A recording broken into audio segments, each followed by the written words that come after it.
हरि ओम गुरु ब्रह्मा गुरु विष्णू गुरुदेव महेश्वरा गुरु साक्षात परब्रह्म तस्मै श्री गुरु ओम सच्चिदानंद सद्गुरु देवनाथ धर्म.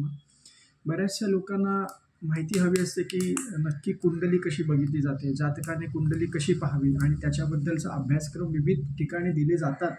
पण हे अभ्यासक्रम खूप महागडे असतात किंवा जे नक्की हवंय ते मिळत नसतं. यासाठी या पुढच्या या ज्या सिरीजमध्ये आम्ही बऱ्यापैकी कुंडली कशी बघावी, अभ्यास कसा करावा जातक कुंडलीचा याबद्दलची माहिती देणार आहे. जसं की ज्योतिषशास्त्रामध्ये भृगुसूत्रे ही दिलेली आहेत, कित्येक शतकांपूर्वीच प्रसिद्ध झालेली आहे. आता ह्या भृगुसूत्रांमध्ये त्रिकालज्ञान भृगु महर्षी जे होते त्यांनी आकर्षण ज्योतिष व भविष्यप्रेमी व्यक्तींना खूप एक माहिती हवी असते की त्याचं कशा प्रकारे हे करता येईल, तर अचूक निदान कसं करायचं ह्याबद्दलचे एक लोकांना एक उत्सुकता असते, क्युरियोसिटी असते. आणि भृगुसंहितेपैकीचे 10 खंड आहेत, त्यापैकी सात एक खंड जो आहे तो प्रसिद्धीसाठी जातकांसाठी आपण हे करत असतो.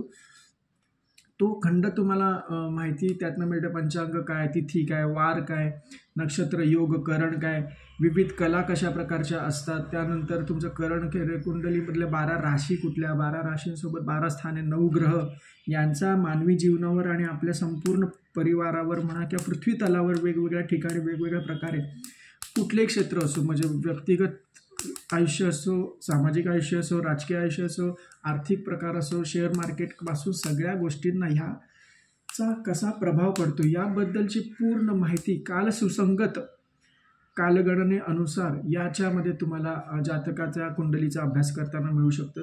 आणि ह्यासाठी कुंडली अभ्यास करण्यासाठी त्यामध्ये तुमचं संवत्सर, ऋतू, मास, नंतर तुमचं पक्ष, वार, तिथी आणि यासोबत फल, त्याचं द्वादश स्वामी कोण आहे, त्यांच्या 12 स्थानातील त्यांना दिलेली फळे काय, कुठल्या प्रकारचं फळ येऊ शकतं, कशा प्रकारची फळांची गती आहे पुढची. आणि याशिवाय या प्रकरणामध्ये तुम्ही माहिती करून घेणार आहात की इतिहासात वेगवेगळ्या ज्या रेफरन्समधल्या गोष्टी आहेत या कशा प्रकारे तुम्हाला आम्ही माहिती करून देऊ शकतो की ज्यांच्या बेसिसवर तुम्ही समजू शकता की तुम्हाला एक कुंडली बघण्यासाठी योग्य अशी माहिती आपण कशा प्रकारे देऊ शकतो. तर कुंडली पाहण्याच्या पद्धती आहेत, त्यामध्ये जातक खंडावरनं जर बघाल तुम्ही तर खालीलप्रमाणे दिलेलं मी तुम्हाला सांगू शकतो की नॉर्मली एखाद्या व्यक्तीची कुंडली, भावचलित कुंडली की जन्मकुंडली ह्या 2 गोष्टी असतात. त्याच्यामध्ये शके 1910 विश्व संवत्सर, वसंत ऋतू, चैत्र शुक्ल नवमी, शनिवार, मिथुन राशी, पुनर्वसू नक्षत्र, शोभन योग, बालवकरण, मेष लग्न असं जर एखाद्याचे योग त्या जन्मस्थितीनुसार आले असेल तर ह्या कुंडल्या पाहता तुम्हाला लक्षात येतं की 2 कुंडल्यांमध्ये फरक म्हणजे भावचलातील शनी जो तो मागील स्थानात आलेला असतो आणि त्यामध्ये शनीचे फल आहे ते वाचताना 9 स्थानाऐवजी अष्टम स्थानाचं फल म्हणजे राशीफल त्याच्यामध्ये बघू नये. याकरता भावचलित कुंडलीची आवश्यकता असते. केवळ कुंडलीवरून म्हणजे जन्मांगवरून फले वाचली तर शनीचे 9 स्थान फल वाचू शकता, पण तुम्ही जर आणि ते पटवू नाही शकत. लोकांना असं वाटतं की ते खरं आहे की नाही. म्हणून ग्रहांचा रुष्ट अंश असल्यास, स्पष्ट त्याच्याप्रमाणे पद्धती असल्यामध्ये भावचलित कुंडली मांडणे सोपं असतं. ठीक आहे ना. आता हे फटत असताना आपल्याला कशा प्रकारे माहिती घ्यायची ही, जसं की आता आम्ही अभ्यास करणार आहोत तर तुम्हाला नक्की काय काय अभ्यास आला पण या व्हिडिओच्या माध्यमातून, या सिरीजच्या माध्यमातून मिळणार ते मी तुम्हाला सांगेन. की विभळ संवत्सर कसं असतं, वसंत ऋतूच्या बद्दलची माहिती आहे, चैत्र महिना, शुक्ल महिना, नवमी तिथी, शनिवार, पुनर्वसू नक्षत्र, शोभन योग, त्यानंतर तुमचं बालवकरण, प्रथम लग्न स्थानी मेष राशी, प्रथम स्थानी गुरु, प्रथम स्थानी शुक्र, प्रथमेश 9व स्थानी, द्वितीय स्थानी वृषभ रास, द्वितीयेश प्रथम स्थानी, तृतीय स्थानी चंद्र, त्यानंतर तृतीय स्थानी मिथुन रास, तृतीयेश एकादश स्थानी आल्यावर काय होऊ शकतं, तृतीय स्थानी चंद्र, तृतीय स्थानी मिथुन रास, तृतीयेशमध्ये एकादश स्थानी, चतुर्दश स्थानी कर्क रास, चतुर्दश तृतीय स्थानी, पंचम स्थानी केतू, पंचम स्थानी सिंह रास.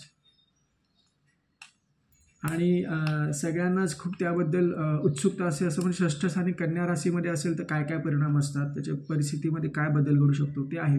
षष्ठेश एकादश स्थानी आहे, सप्तमी स्थानी तूळ रास, सप्तमी स्थानी प्रथम स्थानी सप्तमेश, त्यानंतर तुमचं अष्टम स्थान आहे शनी भावचलितात ते आहे, अष्टम स्थानी तुमचं वृश्चिक रास आहे. कामेशमध्ये तुम्हाला 9 स्थानी मंगळ आहे, 9 स्थानी धनु रास आहे, नवमेश प्रथम स्थानी मकर रास, दशमेश अष्टम स्थानी, एकादश स्थानी बुध, एकादश स्थानी राहू, एकादश स्थानी कुंभ रास, एकादश अष्टम स्थानी, द्वादश स्थानी रवी, द्वादश स्थानी मीन रास आणि द्वादशेश प्रथम स्थानी. एवढ्या सगळ्या विविध घटना नाही म्हणता येणार, त्या विविध स्थानांचा आणि त्याप्रमाणे होणाऱ्या जीवनावर होणाऱ्या परिणामांचा आणि ह्याच्यातनं मिळणाऱ्या विविध अभ्यासपूर्ण कुंडली, ज्या इतिहासकालीन वेगवेगळ्या मोठ्या मोठ्या व्यक्ती आहेत त्यांचा अभ्यास आणि त्यांची माहिती मी या व्हिडिओजच्या माध्यमातून आपल्यापर्यंत पोचवायचा प्रयत्न करणार आहे. ज्यांना आवड आहे आणि ज्यांना शिकावंसं वाटते, उत्सुकता आहे आणि गुरुकृपेप्रमाणे तुम्हाला त्याच्यात लाभ आहे, गती आहे, अशा लोकांनी ह्याचा पूर्ण अभ्यास करायचा आहे.